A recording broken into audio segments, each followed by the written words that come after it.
Hi, welcome to Red Hawk Spotlight. I'm Deanna Roma. Today we're joined by Rhiannon Brown, women's lacrosse player. Thanks for joining us. Thanks for having me. So last year the team finished 10-8 in the season where you sustained a season-ending injury. This wasn't your average problem that an athlete goes through. Can you explain more in depth what happened to you? Yeah, so in February of 2019, I was diagnosed with a pulmonary embolism. That is a blood clot in your lungs. The reason that happened was due to my birth control pill that I was taking at the time. I didn't realize this was what had been going on for about a few weeks now. I had been out of breath in practice. I was tired walking from Machuga to Blanton, which is a very short walk, but I was out of breath by the time I got up the hill. So finally one day what happened is I was in the trainers and I had this really sharp pain in my shoulder, and it felt like a knot, but turns out it wasn't a knot. So my athletic trainer, Rob, he ended up sending me to an urgent care in Paramus, and from there, I had to go to Valley Hospital in Ridgewood. And after about 5 hours of blood work, an x-ray, a CAT scan, an ultrasound, and more blood work, they came back and were like, you have a blood clot. And I was like, what? Wow. Yeah. But my doctor the next morning was like, yeah, this is probably from your birth control because you're in shape, you're an athlete, you're a college athlete.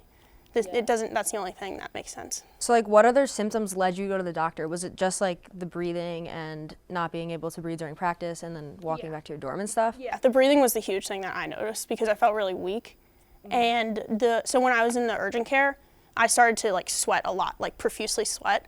And all of a sudden I got this really sharp pain in my side, from what had gone from my shoulder went down to my side, and every time I inhaled and exhaled, it felt like my lungs were collapsing on me.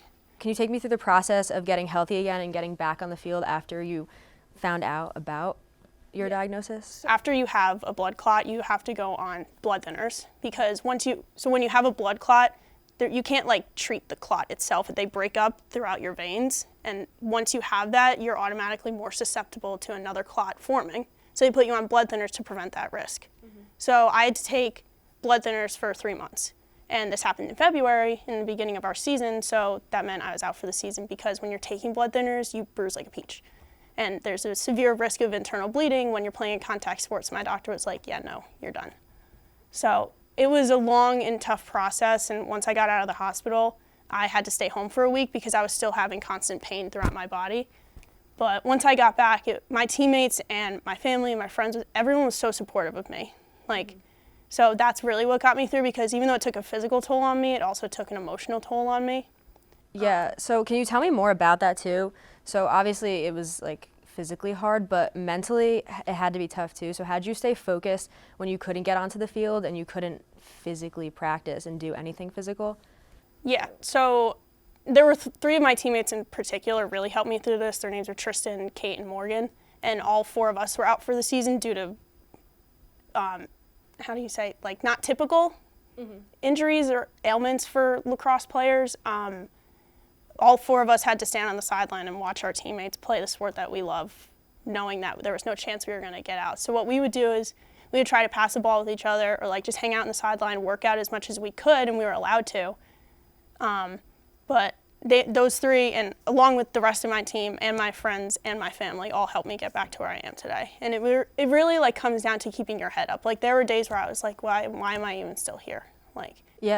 This is the sport that I love and I can't go and do it. But I'm sitting here watching all my friends do it. But it really came down to keeping a positive attitude and keeping my head up because I know I would get to where I am today. So did you develop a bond with any of the other injured players last season? Yeah, the 4 of us definitely got a lot closer, and I can tell you right now those 3 are my best friends here because all of us were going through a very hard time, and all of us were going through different rehab exercises or whatever it was we had to do. So we all kind of had each other's backs in a way that other people didn't because we knew that the 4 of us were hurting on the inside, but no one could see that on the outside. Yeah, and it affected you from a sports standpoint, but I know you snowboard and do other stuff aside from lacrosse, so how did it affect your life during snowboarding season and stuff like that? So thankfully snowboarding wasn't actually directly affected by this because it happened after I had stopped snowboarding for the season because once lacrosse starts I stopped snowboarding. But what I did end up spraining my ankle while I was taking the blood thinners, and when you sprain your ankle and you're on blood thinners, it blows up a lot because you bleed a lot more. So that took double the amount of time to heal than it normally would from a person who would sprain their ankle without taking blood thinners. So that led into the summer. Usually during the summer, I'm doing other types of training like speed, conditioning, lifting, other lacrosse drills that I have that I do at home, and it prevented me from doing that for about another 2 months because I was still rehabbing my ankle. Mm-hmm. Yeah, so that's hard too. So then after missing an entire season, this year you started off on a strong foot, already winning NJAC Player of the Week after week 1, and you have the team lead in 9 goals and 5 assists in your first 3 games of the season. Did you expect to hit the ground running with such like a strong force? I mean, I came out this season and I was like, I just want to play. I'm happy to be back here. I know I worked really hard to get where I am today, and there were days, like I said before, I didn't think that I'd be here. But the recognition is awesome from NJAC, but like all I'm happy about is that I'm playing again and I'm back on the field with my teammates. Yeah, because it's probably crazy because you couldn't play for so long and then getting back on the field. It was like I'd seen other players go out for different injuries, like ACLs and stuff like that. That's always a year-long recovery, but I was never able to wrap my head around the idea that I might be that person one day. Your coach, Nicole Parsaluzzi, is the all-time winning coach in the program history. What makes her such a good coach to you and your team? I think the biggest thing that coach does is she motivates us all a lot. She always wants us to do our best that we can. She's constantly like, work harder, work harder. But she always tries to get us to keep our heads up too. Like, we don't try to get too down on ourselves even when we have hard days. Like, if you just take a step back and look at everything, it's like, all right, here's what we did right. Here's what we can fix. Let's move on from here. Then what is your relationship like specifically between you and her? I think we have like a cool relationship. Like, we're able to like joke around in practice or whatever about whatever it is. But then she'll also be able to like pull me aside and be like, oh, Rhi, like that was a good cut here, but make sure you look for the back doors instead. She's very like, she'll be able to pull me aside and be like one-on-one, but also address the whole team too. Mm-hmm. And so from what I know, you're very involved with youth girls lacrosse in the community in your hometown, Ramsey, New Jersey. Can you tell me more about that and what you do with the teams? Growing up, I didn't originally play lacrosse, actually till 7th grade. I was playing soccer and softball for a while. And my sophomore year of high school was the first year we had a varsity team for lacrosse. So me and my class were the oldest girls on the team, so we kind of had to build a program from scratch. And for me, I wanted other girls to be able to play and love a sport as much as I do. So that's really important for me to be able to go back and help those girls from either working on clinics. On Sundays, we hold them at the high school in the spring on the front lawn. Usually it's like kindergarten, first graders, and second graders. We just do little drills with them just to introduce. Yeah. Okay. So the clinics are young, and then when I can, I go back during the week to help coach the youth game. So there's a 3rd and 4th grade team, a 5th and 6th grade team, and a 7th and 8th grade girls rec team. And so I try to go back and help out and coach with them as much as I can. And what is it like coaching the youth and kids that are just beginning to learn lacrosse and sports in general? It's a really cool feeling, because it's like I want to be a teacher one day, so being able to see these kids develop their skills and get better is like one of the most heartwarming things ever. And especially from my town, it's my hometown, so it's like I went through this program. I want other girls to be able to go through this program and like the sport as much as I do. So then what's it like being back at your high school where you spent your high school career captained on the varsity team? It's definitely a weird feeling when I walk back on my high school field and I'm not the one who's dressing to play. But it's also a really cool feeling because I can see myself in some of the girls that I'm coaching, and they get just excited as I used to get excited for games. So the lacrosse team took part in Women and Girls Sports Day here at Montclair State, hosting about 50 girls ages 6 to 12, and you guys taught them lacrosse and other sports.